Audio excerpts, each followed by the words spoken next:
What was all the panic about? Arsenal are not signing players, man. We're not signing them. We need to get a move on. Or what's Berta doing? Do you not learn anything from last season? Christos Tzolis to Arsenal. Here we go. And it's been confirmed by David Ornstein that Arsenal have reached an agreement of 40 million euros for Christos Tzolis with his current club for a moment, Club Brugge, people. Arsenal have reached a 40 million euros deal, of course, 34 million with Club Brugge. As said, the North London club are in the process.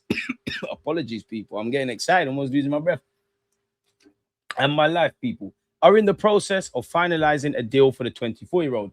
The Athletic reported on June the 12th that the Premier League club were exploring a deal for Tzolis, with club sources saying that they believe the deal could be possible for around 40 million euros. Now, some other articles are saying that the data team at Arsenal is behind this, but hopefully it bangs. Arsenal have been looking to strengthen their attack this summer, with the pursuit of Tzolis separate from any interest in signing Morgan Rogers from Aston Villa or a move for any other target. Smash the like button. We do have some stuff to cover again with Rogers. The departure of versatile forward Leandro Trossard to Besiktas in the 20 million euros deal was confirmed this week. My heart is still breaking. Interestingly, though, it says here, people, Arsenal made an inquiry to Juventus over Turkey international Kenan Yildiz and were informed that Yildiz was not for sale, leading them to look at other options as a result. Now, stay with me with this Yildiz thing, yeah? Whether it's Yildiz, whether it's Bacola, whether it's Rogers, whether it's Kamara, we can like them, they could like us. We all know it comes down to money. Juventus are broke, quote unquote. The Italian league is struggling. Whatever they would sell Yildiz to a PSG or Real Madrid would still be, astronomical, but British clubs would have to pay more. Why that's interesting is it confirms again that we're interested in him. It confirms again that we're right to want someone of that caliber, yeah? But notice how it says we made an inquiry and then we effed off. Was it because of Juventus's hardline approach? We're not selling him no matter what you got us to say, And I only mention that because Aston Villa are going to reject our first bid for Morgan Rogers. Obviously, it's only been verbal at this moment in time, but Bruno Gomes. But clearly, we've been given encouragement via those players and their intermediaries that a deal could be done to begin negotiations. So did we reach out to Yildiz and he made claim clear that, I'm not on leaving? I don't know. Where Tzolis is confirmed, though, Crystal Palace made an approach for Tzolis last summer, with Club Brugge rejecting a bid from the South London club. The Greece international signed a new contract until 2029 shortly after. A move to Arsenal would mark a return to England for Tzolis. Having spent 3 seasons at Norwich City, he made 30 appearances in all comps for the club, including 14 in the Premier League, had loan spells at Dutch club Twente and German club Dusseldorf before joining Club Brugge in 2024. So he returns to these shores with a point to prove. He obviously, has got good numbers, 22 goals and 29 assists in 52 appearances. He's won a title, so there's that pedigree. He's gone from good and bad moments in his career, and obviously he's going to have that burning desire to, I arrived back to England at 24. I came in when I was a kid at 19. I was labeled a flop or whatever. I want to put that kind of right. And there's a burning desire to want to do that. And also, I don't know how this is going to work out, but if he's played in Germany, I assume he's played in Greece, he's played in England, he's played in Germany, he's played in Holland. So, quote unquote, adaptability, people. Been capped 34 times for his country, Greece. He's got 9 goals, 22 goals and 29 assists in 52 appearances. We're going to need that, people, if I'm honest with you. Now, unfortunately, there's rumors Saliba could be out for anything from 3 to 5 months.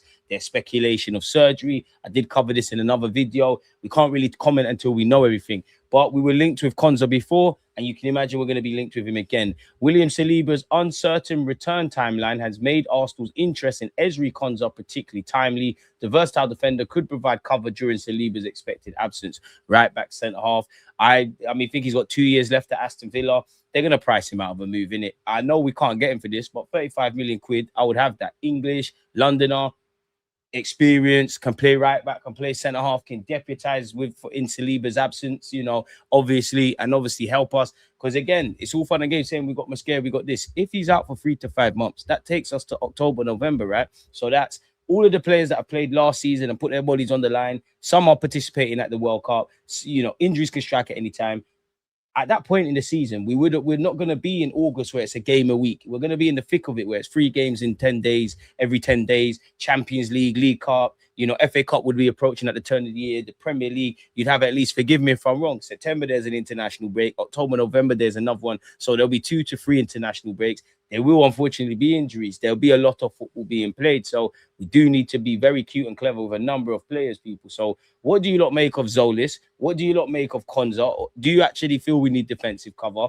And what do you make of Morgan Rogers and Julián Álvarez anyways? Now, Ben Jacobs has said, Arsenal continue to explore a deal for Julián Álvarez, with Andrea Berta also in contact with Atlético Madrid, who are currently more inclined to do business with a non-La Liga rival if they are to sell. I mean, the more credible hand of Arsenal, Fabrizio Romano, David Ornstein have reiterated that. Junior Kroupi is another profile on Arsenal's list. I would love Kroupi for what it's worth. Would you lot go for Alvarez, go for Kroupi? Which one would you rather? Me personally, with Julián Álvarez, clearly there's some encouragement that if Barcelona walk away, we can get this deal done. For me, it's like one of you, in fact, let's use you lot as an example. It's like, forgive me, people, right? This is the example. Me and you both like a girl. She wants to talk to me. She's chatting to me. She wants to get to know me, go on dates and that. You're still ringing down her phone when she don't want to know you. That's how I feel Arsenal are where Barcelona and Julián Álvarez are concerned, people. Am I wrong for feeling like that? Maybe we should just partner after next summer. If there's a big deal to be done, great. Do I think we're going to get Gomares, Rogers, and Álvarez? No. Do I think 2 of the 3? No. Do I think either one of those? I'm naturally pessimistic, but I was pessimistic on Rice, on Alexis Sanchez, on Aubameyang, on Mesut Ozil, on Eze, on Gyökeres. So maybe I'm a good omen, people, but I believe it when I see it. Only because these names, these caliber of players, every name that we said, they can like Arsenal, we can like them, I can like them.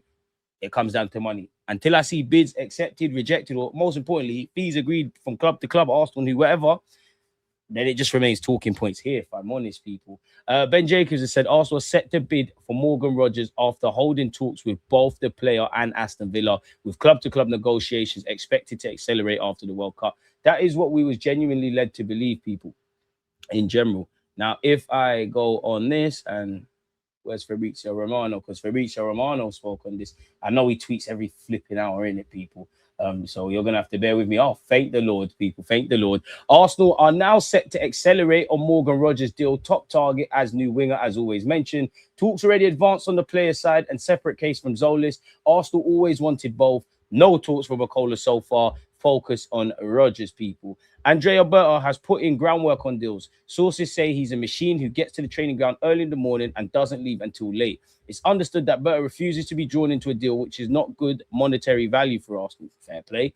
Berta negotiates multiple deals for a single position before pulling the trigger and deciding which player to move for. Each agent or club is left on edge wondering if Arsenal really want their player, reducing the likelihood of them strong-arming the club into paying way over the odds. Now, we've heard this around. Big up Berta for this, by the way, but we've heard this before.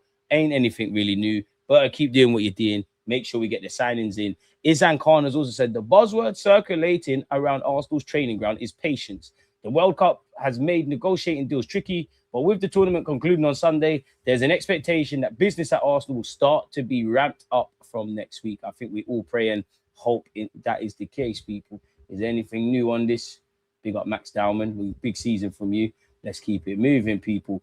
Romano has said Bruno Gomares could be the next midfielder Arsenal sign, bro. You see, if we get Morgan Rogers and Bruno Gomares to go with Tzolis, I'm happy.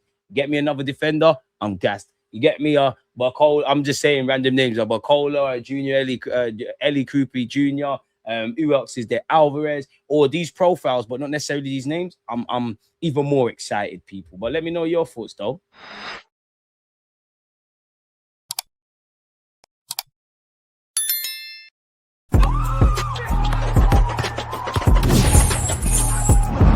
Always